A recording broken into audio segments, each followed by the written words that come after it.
Maayong buntag mga kapuso, it's best of time na. This morning atong makachikahan ang mobida isip Valerio Mariano sa Book 2 ng Agimat ng Agila. Walaylain pa kundi si kapuso actor Rafael Rosel. Maayong buntag Rafael and welcome dito sa At Home with GMA Regional TV. Nakamiss ka na ng Mindanao. How have you been? Yes, hello Miss Resi at hello sa lahat ng mga nanonood ng At Home with GMA Regional TV ngayon. Yeah, it's been a while and I'm so excited to see everyone in person eventually and eventually go there in person talaga. So it's good to see everyone. Hello sa inyong lahat. Maayong buntag po. Thank you for making... Oh, yes, you got it. Thank you for making time para sa mga kapuso natin dito sa Mindanao. Pero bago natin na pag-usapan yung career mo naman ngayon, napag-alaman namin that you're a fur dad ngayon. Ano bang klaseng happiness naman ang binibigay ng iyong mga fur babies? Yeah, iba kasi yung yung pets dahil kahit anong gawin mo, kahit wala ka sa mood, they're always there to love you and ang sarap tanggapin yung unconditional love nila. And at the same time, kapag inoobserban mo sila, kapag may ginagawa sila, you really forget about all your worries and you become an observer and you find yourself in the present moment. So, very good talaga ang mga fur babies. Very therapeutic, no? Very therapeutic, sobra. Pag wala ka bang work commitments, mga projects, what do you usually do to pass the time?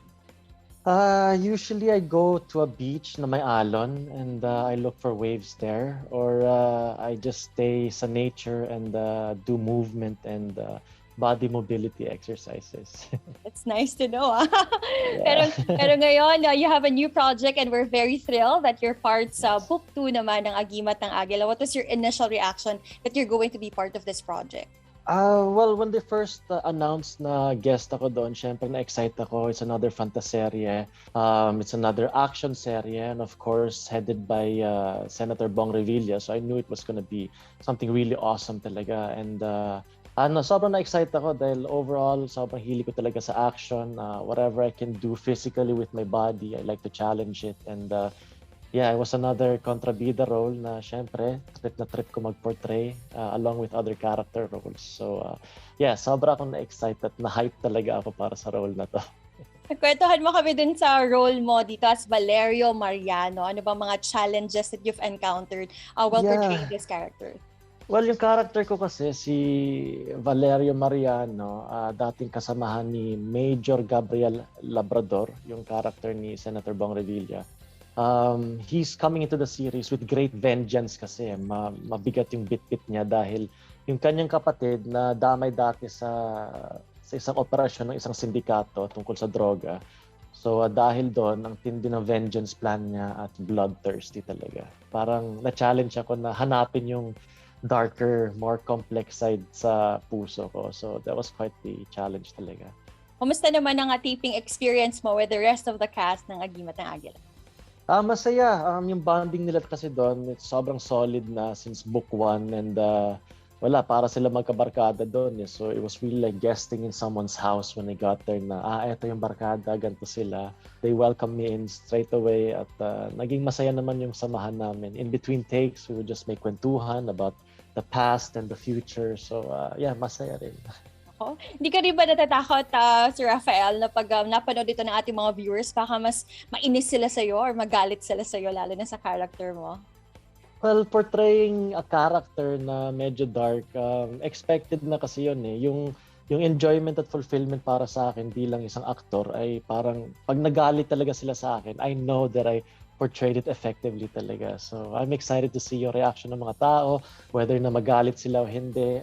Appreciation is still the same perspective para sa akin. And what do you think will our viewers naman learn from this series? I think with sobrang daming lessons ng series na to. I think one of the major lessons talaga is with any series na may kapangyarihan is that with great kapangyarihan comes great responsibilidad. So isa yun sa mga main themes ng series na to and I think the viewers will enjoy the different perspectives na ipapakita sa atin ng Agimat ng Agila Book 2 na to. Ang mga dapat abangan ng ating mga kapuso dito sa Mindanao sa Agimat ng Agila Book 2? Well, syempre, other than the awesome acting by Senator Bong Revilla, also his attack on the different action scenes, ang daming malulupit na actor at actresses na nag-guesting dito. So, syempre, abangan din yon. And of course, the overall fun kwento para sa buong pamilya, from grown-up to children talaga. Ma-enjoy nyo lang lahat yan. And with that said, Sir Rafael, please invite lahat ng ating mga kapuso dito sa Mindanao na abangan ng Book 2 ng Agimat ng Agila, and invite them also to follow you in all of your social media accounts. Yes, mga kapuso dyan sa Visayas, iniimbita ko kayong lahat na panoorin ng Agimat ng Agila Book 2. Abangan nyo rin po ang aking guesting doon bilang Valerio Mariano. At kung gusto nyo malaman ng mga updates sa buhay ko, pwede nyo ako i-follow sa aking mga social media accounts.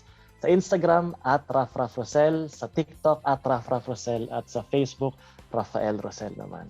Ayun. Dapat pala pinag-TikTok ka namin, Sir Raf. Thank you very much for joining us dito sa At Home with GMA. Thank you so much, Miss Resi. It was my honor to guest dito sa At Home with GMA Regional TV. Ingat kayo lagi. Love life and always. Stay healthy at tuloy pa rin ng maayong buntag sa inyong tanan.